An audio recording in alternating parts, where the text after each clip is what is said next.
नमस्कार, स्वागत है आप सभी का एनएमएफ न्यूज में। मैं हूं आपके साथ शाफनी पटनायक।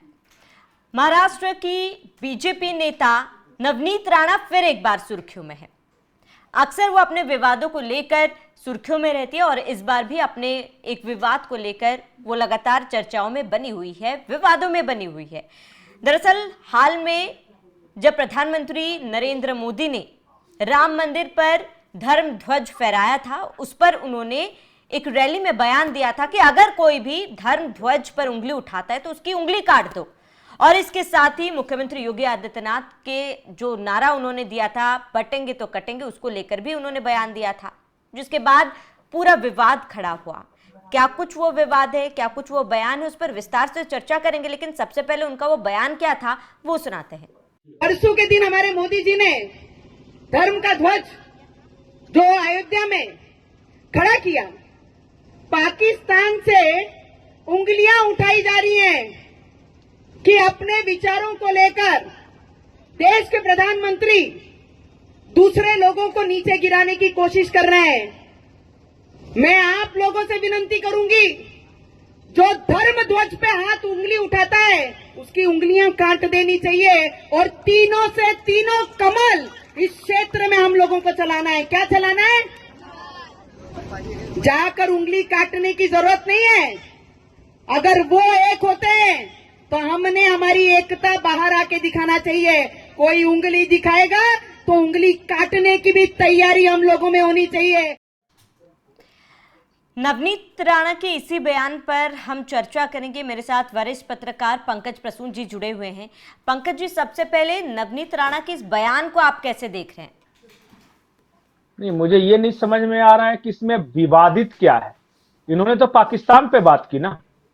अब आप बताइए कि पाकिस्तान कौन होता है ये बताने वाला कि हम अपने किस मंदिर पे कौन से कलर का ध्वज लगाएंगे।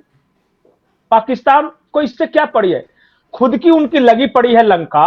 इमरान खान जेल में, उनके समर्थक चारों तरफ कोहराम मचा रहे हैं, अपना ठिकाना नहीं, और भारत के बारे में स्टेटमेंट जारी कर रहे हैं कि अयोध्या में जो धर्म ध्वज लगाया गया वो सांप्रदायिक है और वो मुसलमानों को सताने के लिए लगाया गया। भारत के तो किसी मुसलमान ने नहीं कहा। यह शहबाज शरीफ फैसला करेगा कि हम अयोध्या में धर्म ध्वज लगाएं, यहां पे जो लगाएं, तुम्हारा क्या जाता है। और इन्होंने स्पेसिफिकली ये कहा है कि पाकिस्तान की ओर से उंगलियां उठ रही हैं और अगर पाकिस्तान की ओर से उंगलियां उठेगी तो उंगलियां काट देंगे। और मैं इनके बयान के साथ हूं। हम अपने देश में अपने लोगों को कैसे क्या करते हैं ये भारत सरकार तय करेगी, पाकिस्तान की सरकार नहीं तय करेगी। और ये देश में लोकतंत्र है, उनकी तरफ तानाशाही नहीं है कि एटीएम पर भी आजकल तो नोट पे भी वसीम मुनीर छपवाने अपना चेहरा चाह रहा है। कल मैंने एक वीडियो देखा पाकिस्तान का, जिसमें जब आप एटीएम में पैसे निकालने जाएगा तो पहले असीम मुनीर आता है।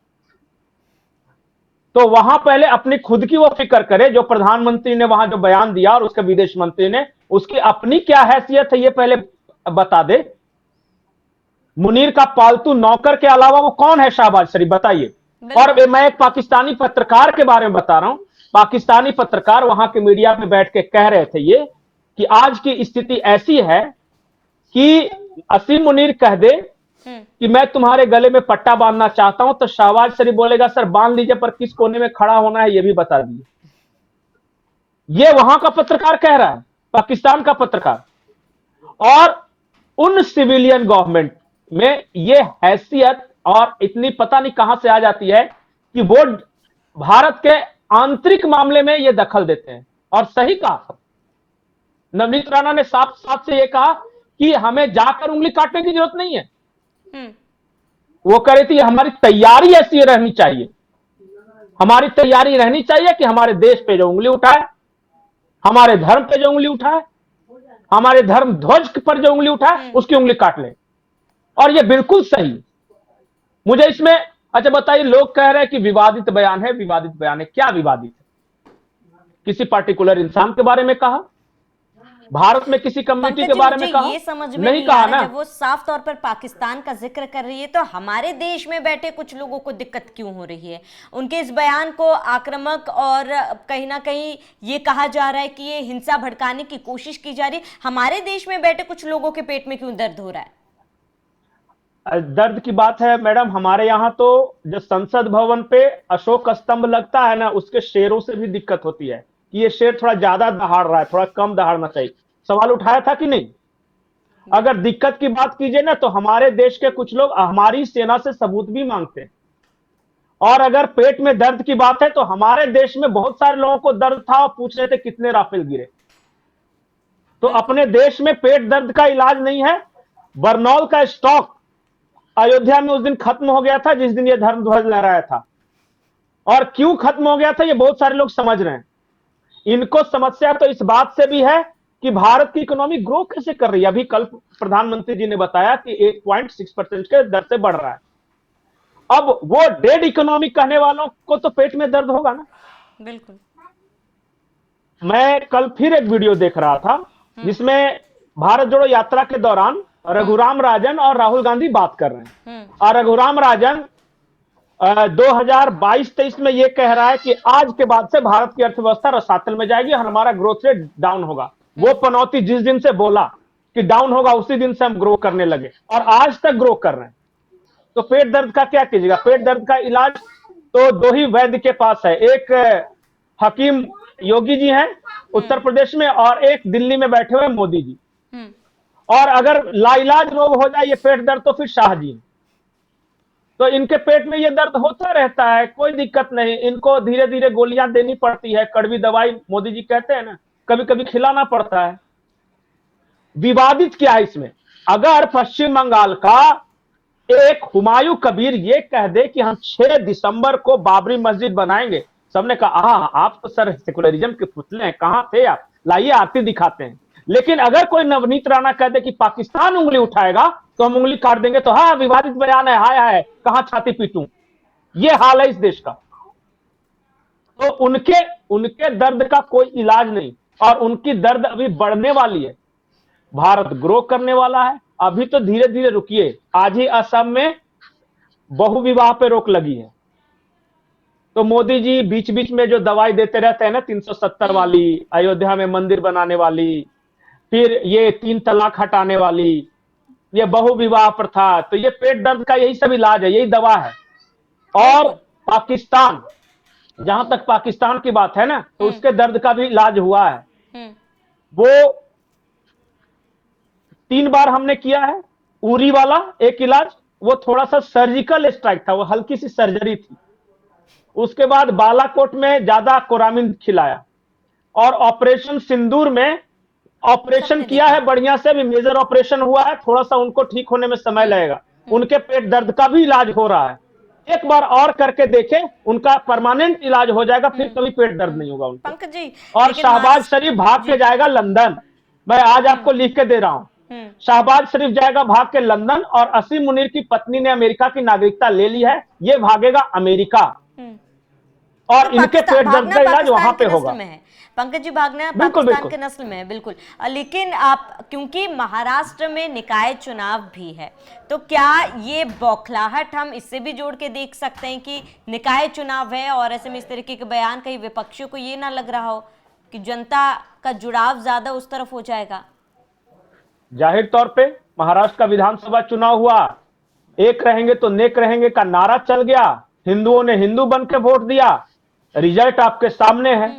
तो उनका तो यही दर्द है कि एक हिंदू हिंदू कैसे हो सकता है, क्योंकि वो आज तक तो बताते रहे कि तुम मराठा, तुम दलित, तुम ओबीसी, जातिगत जनगणना करवा लो, तो राजपूत कितने, तो ब्राह्मण कितने, तो ये उनका तो ये उपाय था। ये बोले ये तो हिंदू तो एक हो रहा है जी, ये तो बहुत बड़े पेट दर्द की बात है, ये नहीं चलेगा, चलबे ना इस देश में। तो उनका पेट दर्द यहां पे है। उनकी सबसे बड़ी समस्या है कि इस देश का हिंदू पहली बार हिंदू बन के क्यों वोट दे रहा है। ये देश का हिंदू देश के नाम पे कैसे वोट कर सकता है, राष्ट्र के नाम पे? उसको करना चाहिए जात पात के नाम पे वोट, उसको भाषावाद के नाम पे करना चाहिए, उसको नॉर्थ साउथ के नाम पे करना चाहिए, उसको सिख बनाम हिंदू के लड़ाई में करना चाहिए वोट। ये एक भारतवासी होकर कैसे कोई वोट दे सकता है? तो राजनीति बड़ी खराब हो गई है उनके नजर में। और देखिए, मैं बार बार बोलता हूं कि एक कहावत है हमारे गांव देहात में, नाच न जाने आंगन टेढ़ा। जी। तो जिसको नाचना नहीं आता है ना, वो बोलता है आंगन थोड़ा गड्ढा था, थोड़ा टेढ़ा था, नहीं तो मैं तो बड़ा बढ़िया डांसर। उसी तरह एक डांसर हमारे देश में है जो कहते हैं ईवीएम खराब था, नहीं तो हम तो सुपर पावर थे। अरे वोट चोरी हो गई, नहीं तो हम तो जीत रहे थे। हर चुनावी नतीजे के अरे बाद यही सर, सुनने मिलता है। यही बात है, वो उनका आंगन टेढ़ा नजर आ रहा है। अब कोई ये बता ही नहीं रहा है कि ये तुमको डांस ही करना नहीं आता। तो ये डांस ऑफ डेमोक्रेसी है, चलता रहेगा ये सब। और नवनीत राणा ने बिल्कुल दुरुस्त कहा, अगर पाकिस्तान के बारे में कहा है तो Pakistan has no business to interfere in internal matters of India. और हमारे आंतरिक मामलों में पाकिस्तान नहीं बोल सकता, और बोलेगा तो इसी तरह का जवाब मिलना चाहिए। बिल्कुल सही जवाब दिया है। बिल्कुल। पंकज जी, आखिरी सवाल, क्या नवनीत राणा के ये बयान केवल पाकिस्तान के तक ही ये सीमित था कि या फिर ये किसी और की तरफ भी इशारा कर रहा है? नहीं नहीं, मैं बार बार बोलता हूं कि ये पाकिस्तान एक देश नहीं है, पाकिस्तान एक आइडियोलॉजी है। और बहुत सारे लोगों के मन में पाकिस्तान पल रहा है। तो जो भारत के अंदर जिनके मन में पाकिस्तान पल रहा है, उनको बड़ी कष्ट हुई कि बहुत विवादित बयान है। Pakistan is not a country, it's an ideology. और बहुत सारे भारत के लोग ऐसे हैं जिनके दिलों में पाकिस्तान पलता रहता है हमेशा। ये गजवाए हिंद वगैरह ये सब जो बकवास करते रहते हैं ना, वही पाकिस्तान की आइडियोलॉजी है। उन लोगों को बड़ा कष्ट है इस बयान से। जो हिंदुस्तानी है, जो भारत माता की जय बोलता है, जो वंदे मातरम बोलने में जिसको कोई परेशानी नहीं, जय हिंद बोलता है, उनको क्या दिक्कत है? बिल्कुल। दिक्कत उनको है जिनके मन में पाकिस्तान है कि एक टुकड़ा और कर देंगे, कश्मीर अलग कर देंगे, बंगाल अलग कर देंगे, केरला अलग कर देंगे। उन लोग को तो कष्ट होगा इस तरह के बयानों से कि अरे बाप रे, हम ही लोग के उंगली काटने की बात कर रही है ये। तो ये नवनीत राणा बड़ा कट्टर है। हमें तो ऐसा चाहिए लूंज पूंज टाइप का आदमी जो बोले कि मजहब नहीं सिखाता, आपस में बैर रखना, मैं हिंदू भी हूं, मैं मुसलमान भी, मैं जात धर्म को मानता नहीं, ये सब। मैं बताऊं, अगर एक हिंदू की लाइन रहे और एक मुसलमान की लाइन रहे तो कुछ लोग बीच में खड़े होते हैं, और वो बीच वाले को हमारे देश में क्या कहा जाता है हर कोई जानता है। तो आप जहां पे हो वहां पे खड़े रहो, आपकी वहीं पे इज्जत है। आप अपनी पंक्ति तोड़ने की कोशिश करोगे तो उधर तो लेंगे नहीं, इसमें खड़े नहीं रहोगे, और बीच में बैठ के तालियां बजाते रहना कि नवनीत राणा ने हाय हाय ये क्या कर दिया। तो करने दीजिए उनको, बढ़िया है। और अब उनको भी देश धीरे धीरे पहचानने लगा है। कोई विवादित बयान नहीं, बिल्कुल सही कहा अगर पाकिस्तान के बारे में बोला है तो। और मैं भी बोलता हूं कि पाकिस्तान की ओर से उठी हर टेढ़ी उंगली को हम काट डालेंगे, कुछ भी हो जाए। बिल्कुल बिल्कुल पंकज जी। और निकाय चुनाव है, कहीं ना कहीं नवनीत राणा के इस बयान को एक मुद्दा बनाया जा रहा है और कोशिश की जा रही है कि जनता को भड़काने की, लेकिन इस बयान को जनता कैसे देखती है, कितना समर्थन देती है, ये निकाय चुनाव के नतीजे आने के बाद पता चलेगा। जुड़ने के लिए बहुत बहुत शुक्रिया पंकज जी। आप सभी दर्शकों का इस पूरे मामले पर क्या कहना है हमें कमेंट कर जरूर बताएं। साथ ही आप बने रहिए एनएमएफ न्यूज के साथ।